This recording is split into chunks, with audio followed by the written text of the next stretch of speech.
नमस्कार दोस्तों, जय मां भारती। आतंकवादियों से लड़ते हुए जब उनके जूनियर के पेट में एक गोली लगी तो वह खुद की लगी गोली अपने सीनियर को दिखाता है, लेकिन सीनियर अपनी दो गोलियों को दिखाता है जो उसके पेट को छेद कर उस पार निकल गई थी, और मुस्कुराते हुए कहता है कि यार ऐसी कोई गोली ही नहीं बनेगी जो दो गोली से ही एक कमांडो की मौत हो सके, वो भी इंडियन कमांडो की। ये एम पासवाल है, घबरा मत, मैं तुम्हें कुछ होने नहीं दूंगा।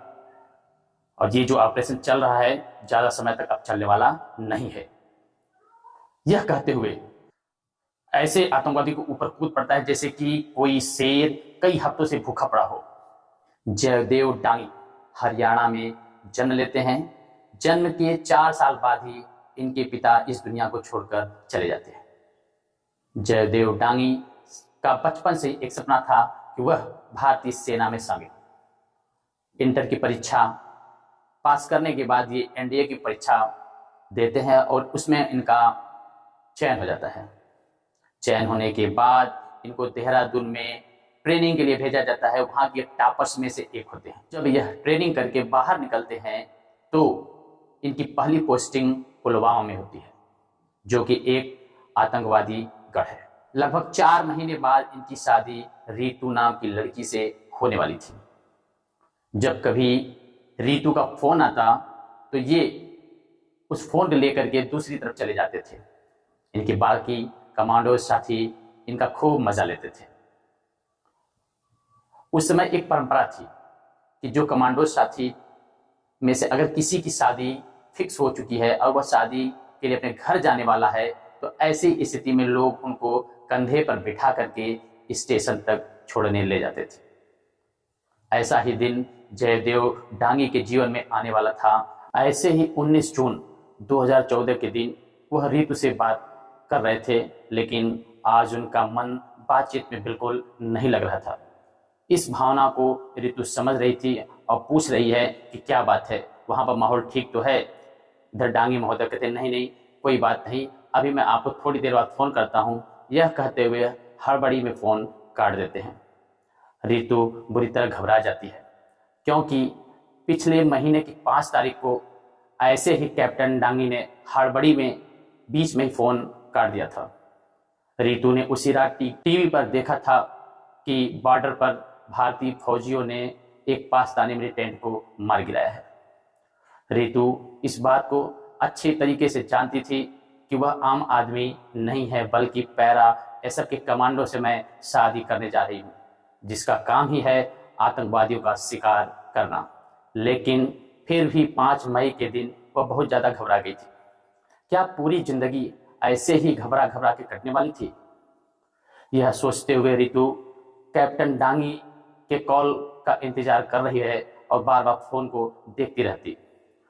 उधर रीतू का फोन बीच में ही काट कर कैप्टन डांगी अपने ऑपरेशन रूम में पहुंचते हैं और उनकी टीम के पास इंटेलिजेंस रिपोर्ट होती है कि बेस से लगभग 10 किलोमीटर दूर बस्सू गांव में एक घर में एक आतंकवादी छुपा हुआ है। बहुत लंबे समय से इंतजार था क्योंकि ये कोई AK-47 2-4 मैगजीन लेकर घूमने वाला आम आतंकवादी नहीं था, बल्कि साउथ कश्मीर में आतंक का पर्याय बन चुका मुजाहिदीन का कमांडर अहमद मीर था।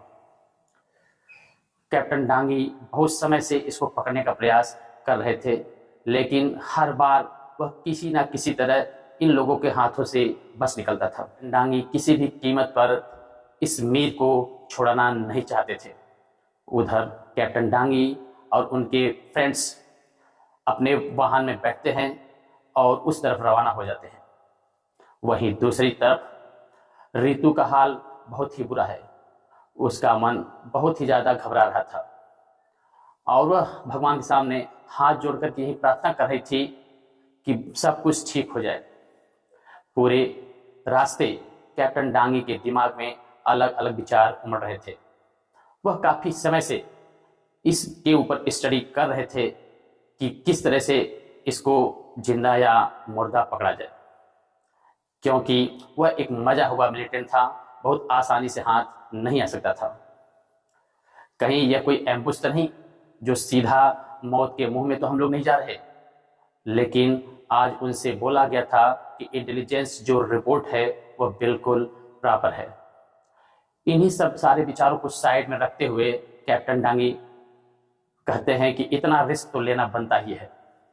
अगर मैं मारा गया तो कोई बात नहीं, लेकिन आदिल मीर वहां हुआ और जिंदा या मुर्दा पकड़ा गया तो यह मुजाहिदीन के लिए एक बहुत बड़ा सौदा होगा।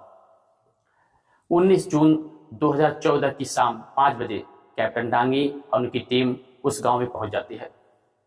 उनकी टीम में और जम्मू कश्मीर की पुलिस स्पेशल भी शामिल है। बस्सू गांव में एक ही आतंकवादी है जिसका नाम है आदिल अहमद मीर।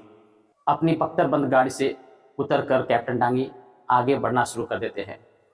जब वे अपने टारगेट लोकेशन के पास पहुंचते हैं तो उनको रियलाइज होता है कि जो इंटेलिजेंस रिपोर्ट मिली थी उसमें एक बहुत ही क्रिटिकल इंफॉर्मेशन मिसिंग थी। जिस आदमी के घर में आदिल मीर छुपा हुआ था उस आदमी के पास 3 घर थे और वह एक ही कंपाउंड में थे। तीनों घर एक दूसरे से सटे हुए थे। अगर आदिल मीर वहां पर मौजूद है तो किस तीनों घर में से किस एक में हो सकता है।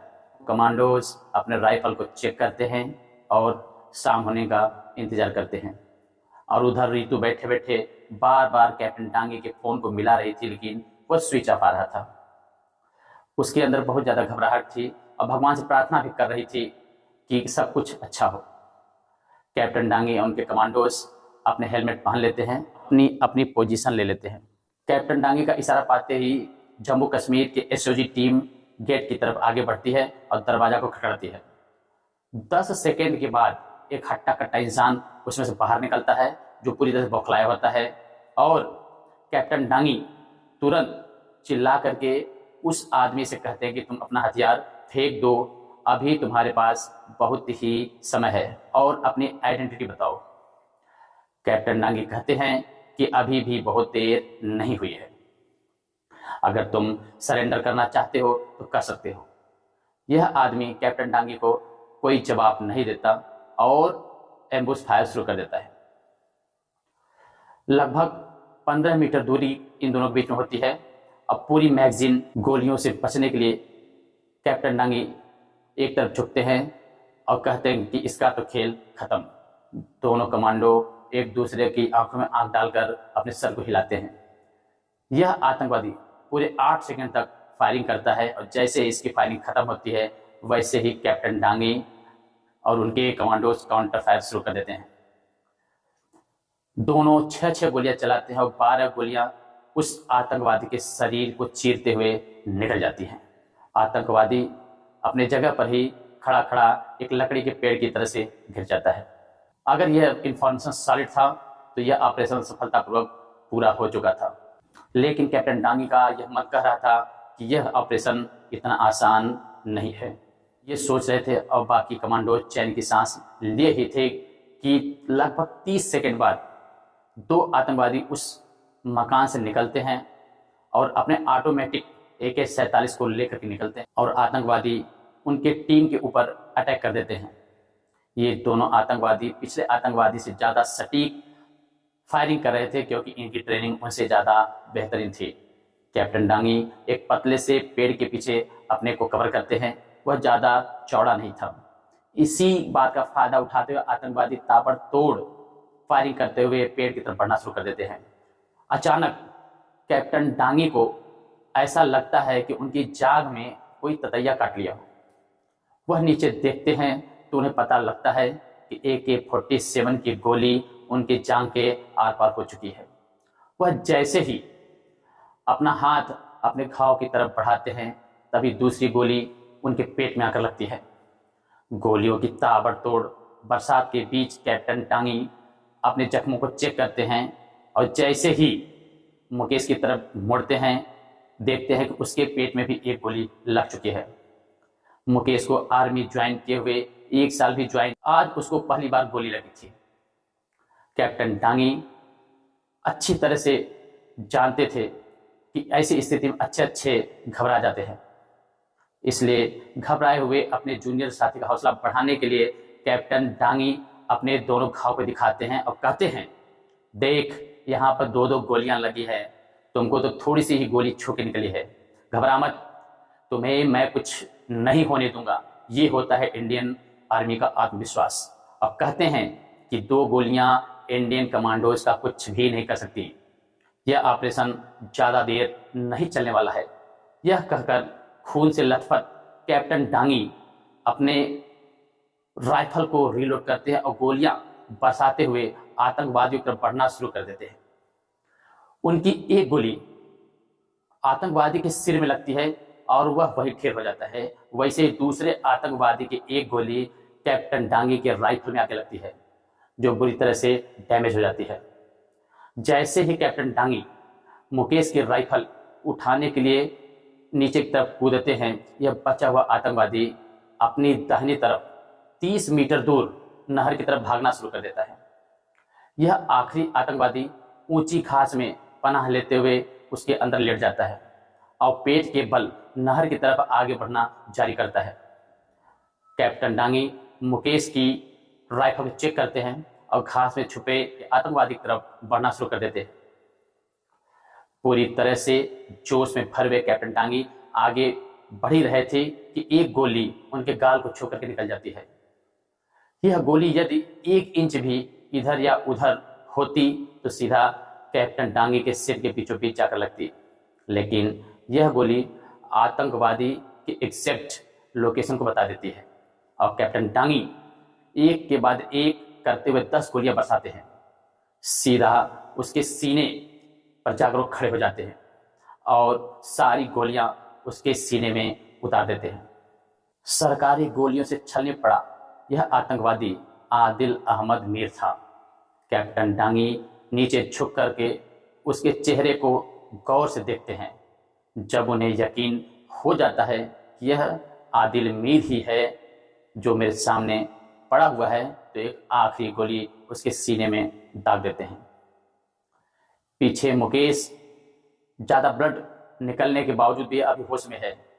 डांगी सर उसके पास पहुंचते हैं और कहते हैं कि कहा था ना कि इंडियन कमांडोज को मारने के लिए 2 गोलियां काफ़ी नहीं होती।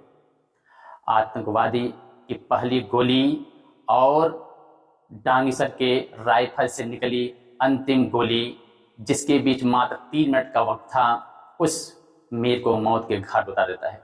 जयदेव डांगी और मुकेश को हेलीकॉप्टर के माध्यम से हॉस्पिटल ले जाया जाता है और उधर रितु की स्थिति बहुत ही बुरी है, रो रो के उसका बुरा हाल है। वह बार बार फोन ट्राई कर रही है लेकिन अभी भी फोन स्विच ऑफ जा रहा था। वह परेशान हो करके वह कैप्टन डांगी के फ्रेंड्स को फोन करती है, लेकिन कोई कुछ बता नहीं पा रहा है आखिर कैप्टन डांगी है कहाँ। वह पूरी रात सो नहीं पाती और फोन पर फोन मिलाती रहती। कैप्टन डांगी के सीईओ और उनके अन्य अधिकारी उनको देखने के लिए हॉस्पिटल पहुंचते हैं।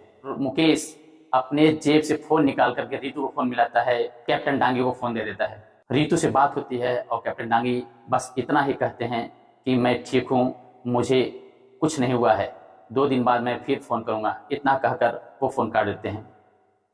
ऐसे ऐसे भारतीय जाबाज वीर हमारे इस धरती, हमारे इस देश का सम्मान बढ़ा रहे हैं।